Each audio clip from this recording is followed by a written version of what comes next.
Is this a Nissan Quest Nautica edition? Yes, it is. Yes, it is. Yeah, I know where that car lives. I should go check it out. But yeah, that was a blue on white. White wheels. Shit, there's my lunch. Nissan Quest Nautica edition. Howdy. So, again, got the Rover back. And in this video, we're going to go on an adventure. It's going to be kind of wild. I'm not really sure where it's going to take us. Well, I think where it's going to end up is Costco to get gas. Haven't driven this thing any distance since the brakes went out, and Frank and I are going to see how she does. All right.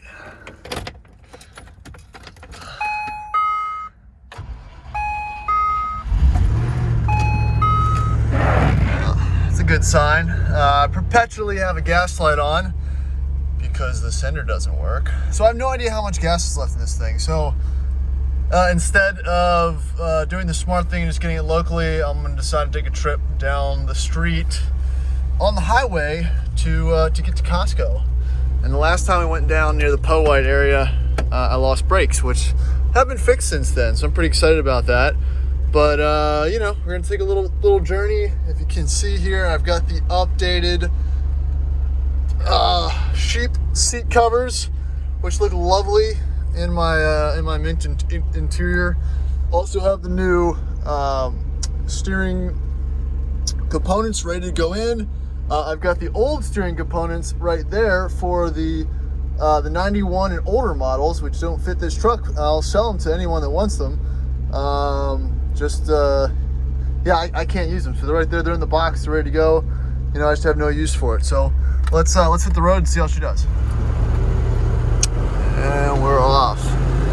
You know, this truck, you know, despite all its flaws and faults, always starts up, always runs smooth.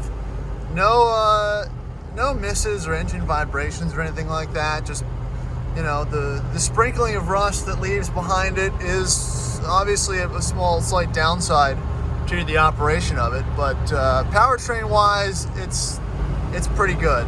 You know, no major complaints. Once the steering gets sorted, and we update the tie rods and everything to kind of get rid of the massive amount of vagueness in the steering. Obviously, the knobby tires don't help that all that much. But at the same time, you know, it would just help to just make it feel a little more road going for highway speeds. That's really, anything over 60 is just a little more than I really enjoy doing. But for now, she's humming right along, you know. And these videos are kind of boring, but at the same time, when you're driving it, it feels like you're doing something special. It feels like you're going on an adventure.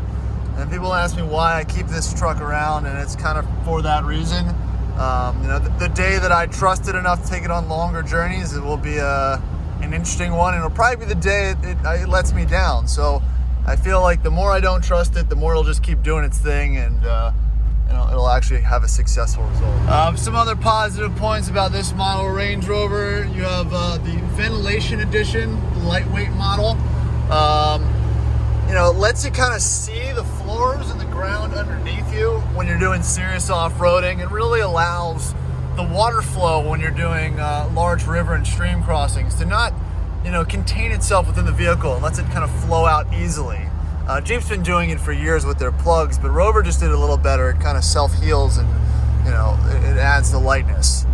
I know Frank's enjoying himself a little bit more. The heat actually works in this truck, which is awesome. A lot of these have jammed up heater cores and whatnot, but this one works great, which is funny from having it sit for so long. I'm still on the original coolant. I don't know, I showed it in another video when I did the fan clutch. I was going to flush the coolant and swap it out, but we looked at it and it looked fine. You know, it really looked like it was brand new, as did most of the fluids in this truck. So, you know, it might seem like I'm kind of haphazardly just running all over the place with it without doing any maintenance. But, you know, at one point this truck was cared for, minus the rust. All right, gonna do a little merge here for the first time in a long time. sit down. Gotta hit the apexes when you're thinking about merging here.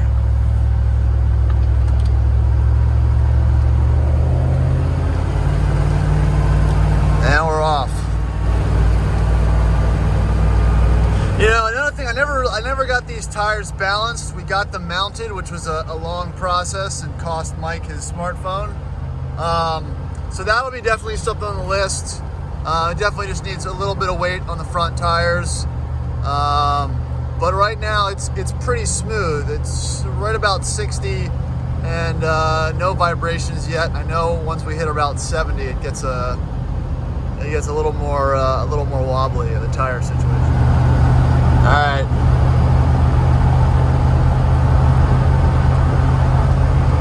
Now we're doing it. We merged. We're doing 60.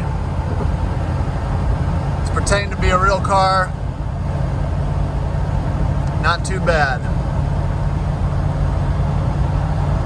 Steering super vague still. And again, that is the only major complaint. You know, a lot of these old cars, the boxes get a little bit tired. Bushings are obviously tired. But as long as it tracks straight, and you know, with the steering stabilizer installed, I'm not getting any kind of wheel hop or death wobble or anything, so that's good. I'm gonna push it up here to 70.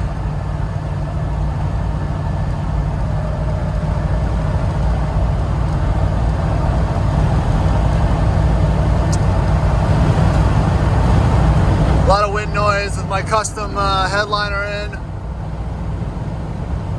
But no, I mean, again, I got one hand on the wheel. You know, it feels fine. I'm not super nervous with it.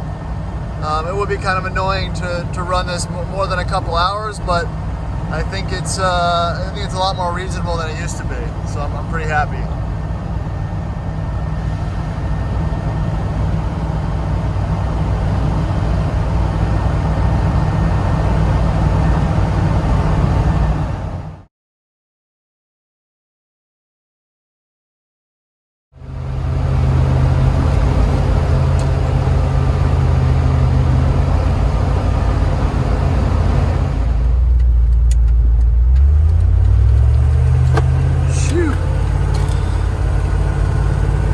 Massive strides here.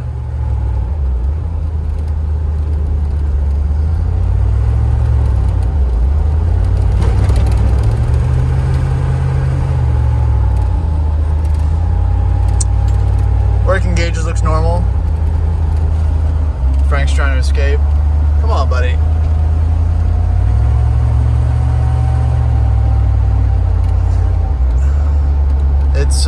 It is good to have this car back. It's way more fun than it should be. And as a running and driving project, you really couldn't ask for more, honestly. You know, all the right things have been kind of taken care of, and everything else is not too far away. We're still working on getting the last bit of ARB stuff in. It's been ordered. Most of the other stuff has landed, just not the bumpers we need. Oh, buddy, we've arrived. Says these guys, they need help towing anything.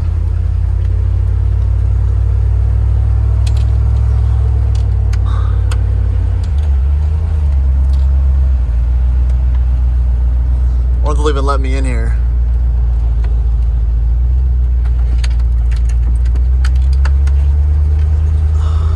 I think most people that get gas at Costco just use it as an excuse to leave the house, as I do. But with cheaper premium, which I actually do put premium in this, it makes it a little more bearable.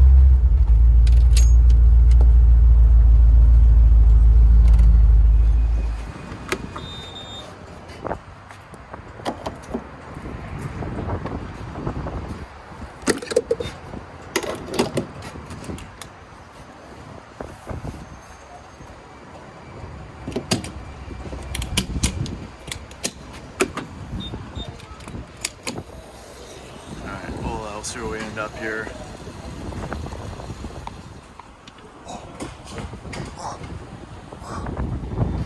right, it's not too bad. I wasn't completely out. What are you doing? Move. All right, so that wasn't bad. 7 gallons. The last time I put fuel in this was when I went to pick up the Christmas tree, so that really wasn't terrible mileage, honestly. I think I reset it last time. I'll check the last video, right before we went and picked up the Christmas tree, and it's got 95 miles on it. There you go, Black Dodge Ram guy, of course. So yeah, 95, divided by 7, do the math, and that's maybe what I was getting for miles per gallon, including a lot of test miles and a lot of idling for the last 3 months. I haven't put a whole lot of other gas in it, so I can't remember if I put anything in between that before, but that's kind of where I'm at the moment. So we'll see if we make it back here, but I don't really see a reason why we shouldn't. Getting ready to hit those apexes again. All right, there you go. And we're just gonna open up the wheel a little bit, all the way to the inside. Track out hard on the brakes, and just bring it all the way through. And then open up that wheel and track out again. This thing's quick. There's nothing more hilarious to drive than a dilapidated old Range Rover. No one gets it, and it's one of the few things that really makes me smile. Honestly, it's just a hilarious sight to see in a world kind of surrounded by cars with paint, apparently. So I don't know. It might just be me. All right, we kick down. That's full throttle.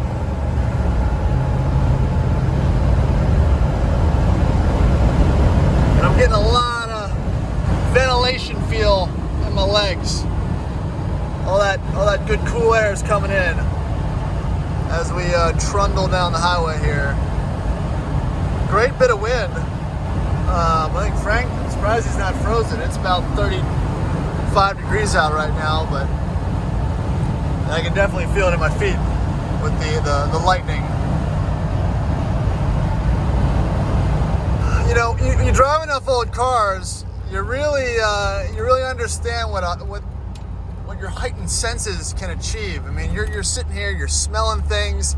You get really good at different scents, brakes, gasoline, coolant, oil, burning, electrical smells. Sorry, let me just nail this apex here real quick. Yeah, nailed it. And you really can get your nose can really figure out what the perfect cocktail and what a normal cocktail of old car smells is. And right now it's smelling pretty decent. Just a light whiff of leaking gasoline. Who knows what that is? No oil smell. Possibly a slightly sweet smell of coolant from the heating system. A wet dog smell. I mean, it's all there. It's all wrapped up in one fairly decent but running package. And until you really get to learn what your car smells like, and you're not actively scanning with all your senses, you can run into a lot of issues.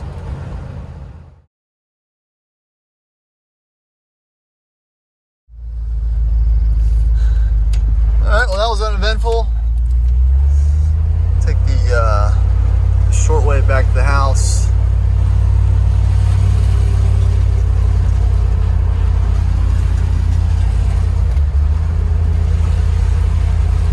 Call these the testing out the 4-wheel drive low alleyways. All right, just do a quick walk around. Everything seems to be working normally. Got a little belt squeak going on, but the swivel ball joints look good, not leaking or anything. That's the work they just had done. Everything else seems fine. I do have to change the oil soon. But everything, seems in decent order. When I tell people about old car things, they don't ever really seem to understand what I mean about looking at cars before and after you ride them, checking the monitoring temps, checking the fluids all the time. You know, you just have to kind of keep a constant tab on things, and don't ever let it, don't ever kind of take it for granted or sleep on it. You know, you have to really stay on top of things. So Rover's looking good, and we'll definitely have more content to come. The weather's getting better. ARB is on the way, and again, if it's the first time you're checking out the channel, we're doing a whole lot of the Rover, Jag, Toyota content. Feel free to subscribe. Appreciate it. Thanks.